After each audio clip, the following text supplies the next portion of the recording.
Money ain't a thing. When you're a billionaire, it's just not it, right? It's not a thing. It's not a thing when your sole focus is to just put together the best team on the planet to win and demolish. It's not a thing, right? In Major League Baseball, there's this thing that's now called the Steve Cohen tax. It's just a repeater tax when you overpay players to stop you from doing that, right? It's a line specifically made for guys like Steve Cohen, these billionaires. All they care about is putting together whatever roster it takes to win multiple championships. Win one, win multiple, win them all if you can, right? If you're a fan of that team, you love that guy. If you're a fan of any other team, you fucking can't stand him. Cohen is like George Steinbrenner on steroids, right? And everyone hated Steinbrenner back in the day. And in the NBA, there's a couple of guys like that. One, obviously, is Steve Ballmer, new owner of the LA Clippers. But the guy who made it fashionable is Joe Lacob. So the luxury tax in the NBA might as well be called the Joe Lacob tax. Because without it, Joe Lacob would spend. He would spend a lot. He would spend happily, doing whatever it takes to keep his veterans fat and happy, max out the young guys as well, continue to find ways to fleece other teams around the league and then pay those guys, developing that second timeline of guys we're not sure if they're going to work out, but it doesn't really matter because everybody else is taken care of. So that they can take the torch when Steph retires and then winning can continue with no hiccups, no stopping, just dominance. And nobody is more aware of the luxury tax and the Joe Lacob tax than Joe Lacob. Really quick, before we get into these recent comments that he made to Andre Iguodala on the Point Forward podcast with Evan Turner, former Blazer, who wrecked our franchise. Just a little aside there. I just want to say this. If you're not aware, let me say it very clearly. Joe Lacob wants to mow the rest of the league down. He doesn't want to just compete. He wants to annihilate them, and that does not go without saying, because there's other owners that have other goals other than demolishment and domination and stepping on your neck and curb stomping you until you say to them, we surrender, right? He wants the world to hate the Warriors because they just continue to win 75, 80 games, the 79-3, and they lied Warriors team. And then what do? They went and got KD. It doesn't matter how many games they win. They want to win them all. That's what the Steinbrenners in the 90s did with the Yankees, right? You were shocked every time they lost. That's how dominant they were. That is his goal. That's even the losses on a random Tuesday night. Shocking. He wants that to never happen. It's not good enough to be a contender. He wants to be an indefinite dynasty. And if he could, he would spend to make that happen, right? He drafts well. He can get top free agents like Kevin Durant. When they leave, he flips them for other guys that end up turning into Andrew Wiggins, who outperforms because he's got no pressure because they're already on a dynasty. The Warriors would be a cheat code if the NBA did not allow this type of fuckery. Larry Kuhn, one of the godfathers of the collective bargaining agreement, defined the luxury tax as this. If you are confused as to how it works, it's very confusing.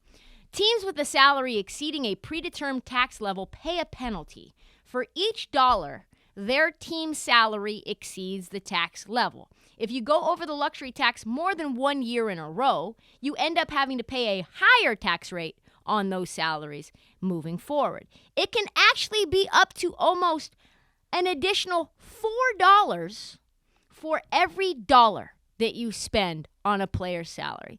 Yes, so if you pay a guy $10 million, that player ends up making 50. 10 plus 40, 50. That's fucking crazy. And that's how the Warriors ended up paying $84 million in 1 year for Kelly Oubre, who had a salary of $14 million in 2020-2021, because their luxury bill went from $66 million to $134 million just by signing him. So, of course, Joe Lacob hates this, right? He hates it. he recently went on the Point Forward podcast, and we're getting to this place. I want to kind of set up how Joe Lacob is thinking about this in terms of where the Warriors move going forward. This is what he told Andre Iguodala in terms of the luxury tax. That salary cap thing is tough, and the hardest thing of all is the navigating this luxury tax. Unfortunately, yes. We're really people. I went back to New York this week for labor meetings. Mm-hmm. On the committee, and obviously, the league wants everyone to have a chance. And right now, there's a certain element out there that believe, well, we, quote, checkbook win. We won the... That's a shot at Windhorst. We have the most salaries on our team. Right. The truth is we're only about $40 million more than the luxury team. Now, that's not small, but it's not a massive number. We're $200 million over in total, though, because most of that is this incredibly penal luxury tax. And what I consider to be very unfair, and I'm going to say it on this podcast, and I hope it gets back to whoever's listening. It did. I think it's and obviously it's self-serving for me to say this, but I think it's a very unfair system because our team is built by top 8 players are all drafted by this. That's not true, actually. Andrew Wiggins was not drafted by you, but keep going. Yeah, all bird rights. Right. And we have 3 other guys that were undrafted, and we found and developed in Santa Cruz. Yep. Okay. We have not one free agent that isn't a minimum. Right. Not one. All minimums, the guys we brought in this year. Yeah. So the only guy that you could, make a case for us outspending the competition, not being fair, is that we turned the Durant leaving into one guy that turned into Wiggins, and that worked out great. But so Andre Iguodala asked him, "What are your goals for yourself personally and for the franchise?" His response was telling. I've made enough money, so my goals are not about money. Some people want to make more money. Yeah, we all like making money. We want to live comfortably, want to, have our future generations be helped. But the truth of the matter is I'm about only one thing the rest of my life, and that's winning and winning championships. Pause. Is that not absolutely terrifying that this billionaire's only has one goal and it's just destroying the rest of the league? Keep going. Maniacal, it's all I care about. That's it. I'm maniacal? We've done really well. We've won 4 in 8 years, which is incredible. We made 6 finals in 12 years, which, by the way, there was somebody else that did this as an owner, Jerry Bust. I look up to him. 33 years of ownership, 16 finals. Wow. So that 50% rate. That is telling, right? Obviously, these comments got back to the league just like Joe Lacob wanted them to. He gets fined $500,000 for critical comments about the league. Do you think, after hearing him say that his sole focus is on nothing but destroying the rest of the league for the rest of his natural life, that he wants to win a championship every other year until he dies? Do you think he gives a fuck about that $500,000? Absolutely not. Frankly, if you want to get real scared about the future of the league, I met his son at Summer League, who was sitting baseline courtside as well. He runs the G League, Kent Lacob. How old do you think he is? Do you think so Joe Lacob, 66. Kent Lacob, he's got to be what, like 40-something? He probably has 40 years of his natural life to go. So if this thing goes out until his son dies, no. Kent Lacob is 26 years old. So the Warriors, if they have it their way, literally, Kent Lacob is younger than players on the Warriors roster. Their sole focus is to mow the rest of the league down for the next 50 years, possibly. With technology and money that billionaires can do with cryogenics and all kinds of nugenics and histrionics, we're talking about another 200 years of dominance here. We're talking about the Roman Empire of the NBA is what they want. That shit is insane. Anyway, even tech billionaires have their limits. Apparently that limit is well under the $564 million that the Warriors would have to pay in salaries and tax penalties to sign every single player who wants an extension to a max deal. You're talking about Wiggins, you're talking about Draymond, you're talking about Klay, you're talking about Poole. 4 guys. Joe Lacob did an interview with Tim Kawakami on The Athletic recently, and it gave me some pause. And it made me think, okay, what's the best solution here? Because there are caps to this. He said, I'm going to tell you, Tim, your numbers about our roster are pretty messed up. You're throwing around numbers like $400 million, $500 million total. Those numbers are not even remotely possible. They're just not.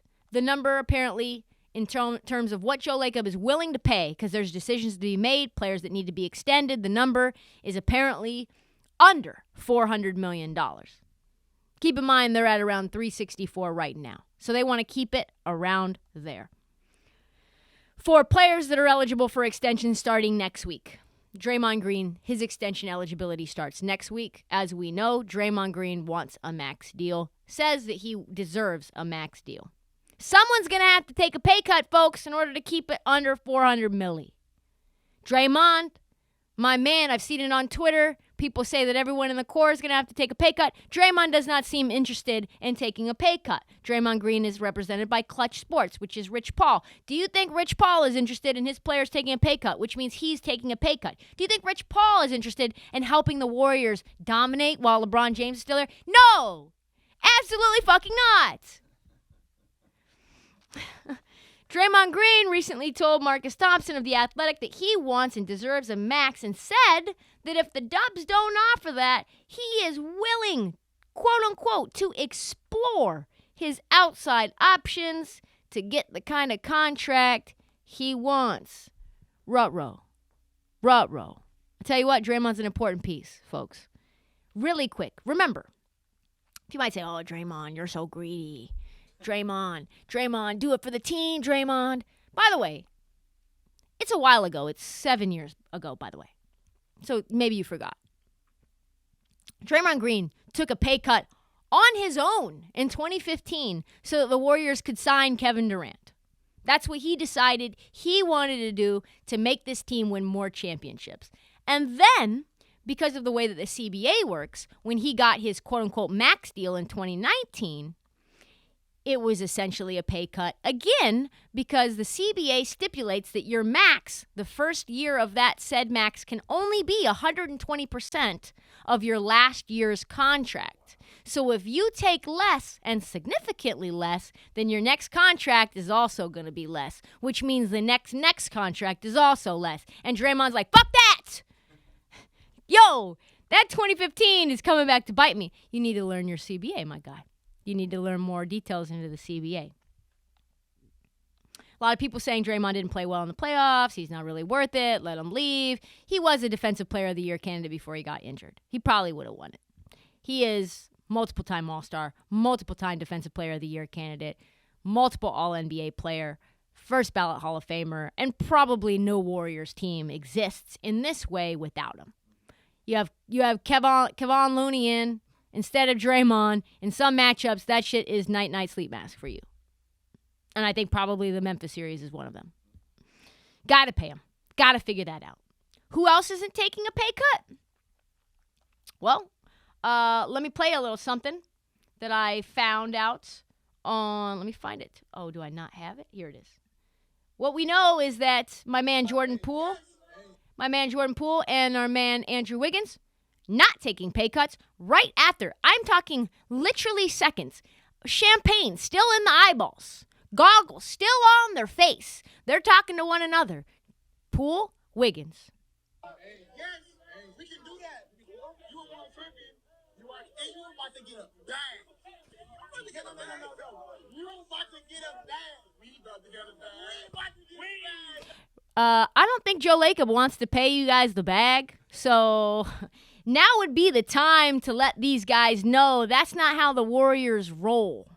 So they don't want to take a pay cut either, right? But Lacob said very clearly, at least in the short term, no one is getting the bag. Doesn't matter that you just won a championship. I don't care. What did I tell you guys? My only goal on this earth is winning. If that means underpaying you or letting you test the market and finding another player who I can plug and play, in my opinion, just as I can do with you, because I'm spending every moment of my life watching film, because again, my only goal in life is to win, then I will do that, sir. I do not care, Andrew Wiggins, that you were the second best player on a championship team. You're making $30 million now. You're going to make less than $30 million in the next deal. So if you think you're getting a bag, your bag days are gone, sir. You already got the bag. You already got it. This is what he said, Joe Lacob. We think we're going to have a great team this year. But by next summer, we're going to be faced with more issues with respect to the cap and luxury tax and all that. We'll just have to see how this goes. It's sort of a year-to-year thing.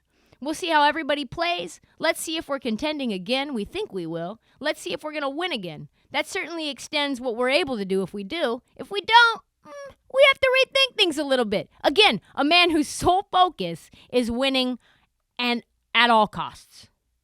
Does that sound like someone's getting paid this offseason? No.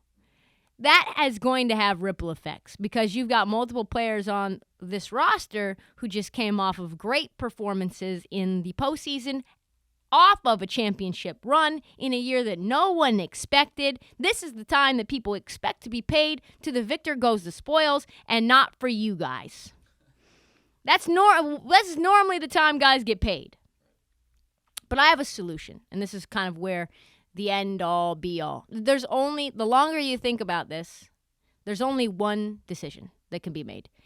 Draymond's not taking the fucking pay cut. We know that. He's not going to. He already did, and then he did again. Now you're going to have to overpay Draymond. Quote, unquote, overpay. Into his 30s. You know why? Because he's a champion, and he's a vocal leader, and that's what he does. And he makes Steph Curry very comfortable. And he helps with the spacing, and he's a point forward, and that's his job. And he's basically created that role in the NBA. He is the blueprint. You got to pay him. Have to. You got to pay Andrew Wiggins. Have to. Unless you're going to trade for Kevin Durant, which you're not, you got to pay him too. Jordan Poole, I don't know. Feels like you got to pay him as well. Probably $25 million. Probably $27 million. Okay. So if you don't want to get into the 500 millions, which we're talking about this being, if this math starts mathing, Klay Thompson's got to take a veteran minimum. That's it. It's the only way this works. And before you say, oh, Klay Thompson, he's a champion. He helps Steph Curry. He's one of the best three-point shooters of all time, one of the best 3-and-D players of all time. Listen, Klay Thompson has been making $40 million a year rehabbing his body, playing 0 games. In the last 3 years, Klay Thompson has played a collective 32 games out of a total of 214 possible games. My man got a 5-year, $190 million extension, a.k.a. the bag, after my man tore his ACL. After he tore that ACL. Then he tore that Achilles the following season. I tell you what, it feels like a guy should have some loyalty to a team that decided to give him max money when he was completely broken and unaware of how he would heal. This is tough sledding. Klay Thompson is the guy. Klay Thompson has also given up all of his leverage by telling Draymond Green on Draymond Green's podcast, probably not the smartest thing in the world, I will never play for another team.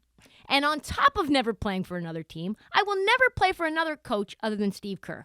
So he's not testing the waters. Klay, my man, you've been making $43 million a year.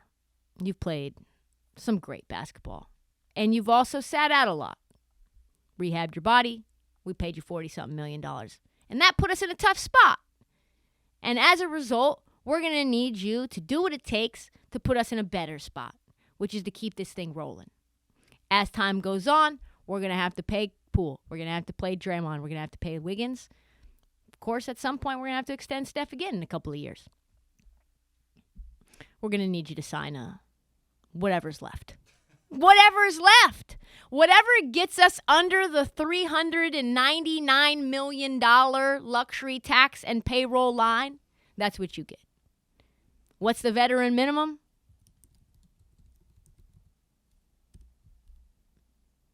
It's $1,004,000. We're going to need you to take $4,000, $1,004,159 for the next 5 years.